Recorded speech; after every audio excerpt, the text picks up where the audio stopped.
ETF index mutual funds నేర్చుకుని stock మార్కెట్లో రాణించాలనుకుంటున్నారా? వెంటనే ఈ నెంబర్కి కాల్ చేయండి. నమస్తే, welcome back to Suman T. Present మనతో పాటు ఉన్నారు life coach and marriage counsellor Vasudhara garu. మేడంతో మాట్లాడండి. నమస్తే మ్యామ్. నమస్తే నవీన. మేడం, ఒకప్పుడు పెళ్ళి అంటే అదొక పవిత్ర బంధం, కానీ ఇప్పుడు పెళ్ళిళ్ళకి ఎక్స్పైరీ డేట్ వచ్చేసిందా అన్నట్టు తయారయ్యాయి ఈ మ్యారేజెస్ అన్నీ కూడా. అంటే మనం చాలా ఇన్సిడెంట్స్ చూసాం, మీరు చూసే ఉంటారు.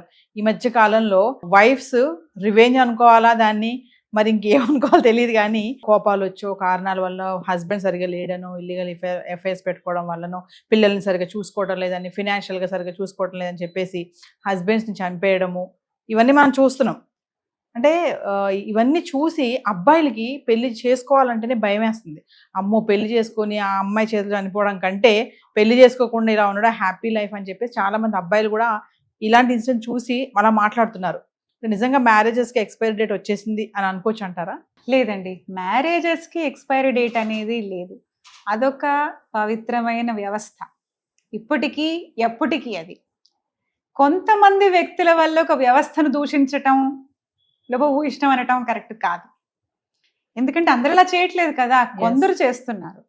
ఈ కొందరిలో మీరన్నట్టు రీసెంట్ ఇన్సిడెంట్స్ అయితే పెళ్ళైన కొత్తలో జరిగినవి. ఒకవేళ మీరు వాటి గురించి అడుగుతున్నారా, లేదంటే పెళ్ళైన కొన్నేళ్ల తర్వాత జరిగే వాటి గురించి అడుగుతున్నారా? కొన్నేళ్ల వరకు జరిగినవి ఉన్నాయి, కొత్తగా పెళ్ళైన జంటలు చేసినవి కూడా ఉన్నాయి కొన్ని. మనం ముందు కొత్తగా పెళ్ళైన జంట గురించి మాట్లాడుతున్నాం.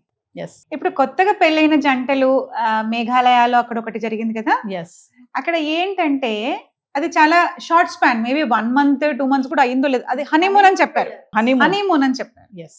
ఒక మాట అండి, అసలు అమ్మాయి ఎలా చేసింది అని అంటే, నేను సమర్థించటం అని కాదు, ఇది సమర్థించటం కాదు, నేను ఎవరిని సమర్థించట్లేదు. తప్పు తప్పే, క్రైమ్ క్రైమే. కాకపోతే ఆ అమ్మాయి అలా ఎందుకు పెళ్లి చేసుకోవాల్సి వచ్చింది అనే ఒక్క విషయం ఆలోచిస్తే, ఆ అమ్మాయి ఇష్టం లేకుండా పెళ్లి చేసుకుంది కాబట్టి అలా జరిగింది. మరి ఆ తల్లిదండ్రులు ఆ అమ్మాయికి ఇష్టమా లేదా అనే ఒక చిన్న విషయాన్ని ఎందుకు గమనించుకోలేకపోయారు? అంటే ఈ అమ్మాయి తన ఇష్టాలను కూడా చెప్పే స్వతంత్రం ఆ తల్లిదండ్రులు ఇవ్వలేదా? వాళ్ళ మధ్య ఆ మాత్రం కమ్యూనికేషన్ లేదా అనేది ప్రశ్న. ఇప్పుడు ఈ ఒక్క విషయమే కాదండి, ఇప్పుడు వచ్చింది కాబట్టి చెప్తున్నాను. చాలా మంది ఇంట్లో నుంచి వెళ్ళిపోయే అమ్మాయిల సమస్య ఇదేనండి. నేను ఇతన్ని ప్రేమించాను అని చెప్పే స్వతంత్రం ఇంట్లో లేదు, ఇప్పటికీ లేదు. చెప్పగానే అక్కడి నుంచి వైలెన్సే, హౌస్ అరెస్ట్లే కానీ, ఇంకా ముందుకు వెళ్ళిపోవటాలే కానీ, ఇంకా కొన్ని ముందుకెళ్ళిపోయి పరువు హత్యల దాకా వెళ్ళిపోతాయి. ఏంటి అసలు అమ్మాయి మీ పరువా? పిల్లల్ని పిల్లల్లాగా చూసుకోవాలి. కమ్యూనికేషన్ అనేది చాలా అవసరం. నేను ఎవరిని తప్పు పట్టట్లేదండి, కాకపోతే ఏది అవసరమో అది మాత్రం చెబుతున్నాను. పిల్లలకి ఎమోషనల్ సేఫ్టీ అనేది ఇవ్వాల్సిన బాధ్యత తల్లిదండ్రులది. అది వాళ్ళకే లేదనుకోండి. ఇప్పుడు ఆ అమ్మాయి ఉంది, నాకు ఇది కావాలి, నేను ఇలాగా అని చెప్పేసి భర్తతో చెప్పలేదు. ఆ భర్త నువ్వు ఇలాగమ్మా నాకు ఇలా కావాలని ఆవిడతో చెప్పలేడు. అంటే వాళ్ళిద్దరికి మధ్యలో ఎమోషనలీ సేఫ్టీ ల్యాకింగ్. అదే వాళ్ళ పిల్లలకి ఇస్తారు. ఎక్కడ కూడా మన దగ్గర ఉన్నదే మనం పిల్లలకి ఇవ్వగలం. అది డబ్బే కావచ్చు, దరిద్రమే కావచ్చు, ఎమోషనల్ సేఫ్టీయే కావచ్చు, ల్యాక్ ఆఫ్ కాన్ఫిడెన్సే కావచ్చు. మన దగ్గర డబ్బులు ఉంది, ఇవ్వగలం. లేదు, దరిద్రమే ఉంది, అదే ఇస్తాం. మన దగ్గర చదువు ఉంది, అదే ఇస్తాం. చదువు లేదు, అదే ఇస్తాం. కలిమి ఉంటే కలిమి ఇస్తాం, లేమి ఉంటే లేమి ఇస్తాం. అంతే కదా. సో వీళ్ళకి ఎమోషనల్ సేఫ్టీ లేదు, వీళ్ళకి ఒకరంటే ఒకరి మధ్య ట్రస్ట్ లేదు. సో వీళ్ళ పిల్లలకి ట్రస్ట్ని ఇవ్వగలరా? ఎమోషనల్ సేఫ్టీని ఇవ్వగలరా? ఆ భద్రత, ఆ సేఫ్టీని ఆ పిల్లలు ఫీల్ అవునప్పుడు ఇలాగే జరుగుతాయి. వాళ్ళు చెప్పిందని చేసుకుంటారు, తర్వాత నచ్చినోడి కోసం ఇంకేదో చేస్తారు. ఇవన్నీ జరగకుండా ఉండాలంటే తల్లిదండ్రులు పిల్లల మధ్యన కమ్యూనికేషన్ అనేది బలపడాల్సిన అవసరం ఎంతైనా ఉంది. ఈ విషయాన్ని నేను నొక్కి గట్టిగా చెప్తానండి. ఇది లేదు, సింపుల్గా జనరేషన్ గ్యాప్ అని కొట్టి పారేస్తారు. జనరేషన్ గ్యాప్ అని కొట్టి పారేయటం కాదండి. సమస్య తెలుసు కదా, ఇప్పటి నుంచైనా దాన్ని తెలుసుకునే ప్రయత్నం చేయాలి కదా. ఇప్పుడు నా దగ్గరికి వచ్చాడు ఒక అతను, మా అమ్మాయి పెళ్ళొద్దంటుందండి. ఎందుకండి? నాకు తెలియదండి. నేను అదే చెప్పాను. మరి మీకు ఎందుకు తెలియదండి? మీరు కనుక్కోవాలి కదా. నేను కనుక్కునే ప్రయత్నం చేస్తే నేను అరిచేశాను, ఆ అమ్మాయి అరిచేసింది, పెద్ద గొడవ అయిపోయిందండి. నేను ఆ అమ్మాయితో మాట్లాడాను. ఏంటమ్మా? ఏం లేదు మేడం, అసలు నన్ను ఎప్పుడు ఏది మాట్లాడినివ్వరు. నా మీద ఎప్పుడు వాళ్ళ ఆర్డర్ లేదని నేను తీసుకోవటమే తప్ప అసలు కమ్యూనికేషన్ అనేది లేదు మా మధ్య.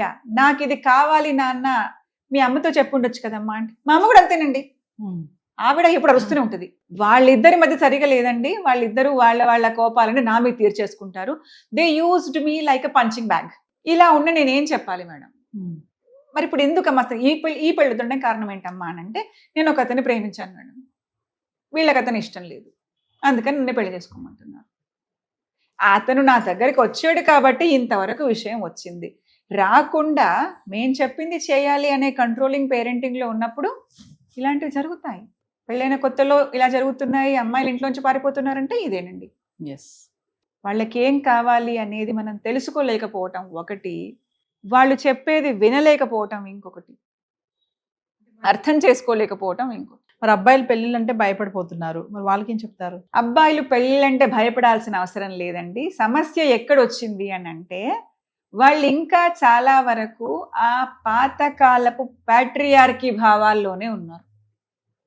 కమ్యూనికేట్ చేయటం రాదు, ఎక్స్ప్రెస్ చేయటం రాదు, వల్నరబిలిటీ లేదు. అది వాడి తప్పనని నేను ఇంతకుముందు మాట్లాడుకున్నట్టు, పిల్లాడు ఏడవంగానే ఏంట్రా నువ్వు ఆడపిల్ల ఏడుస్తున్నావు, వాడు నాన్న నాకు ఇది కావాలి అని అంటే, ఈ మాత్రానికి నువ్వు అడగాలరా నన్ను? ఆర్డర్ చేయి. వాడికి అడగటం రాదు, ఎక్స్ప్రెస్ చేయటం రాదు, వాడు ఆర్డర్లే వేస్తాడు.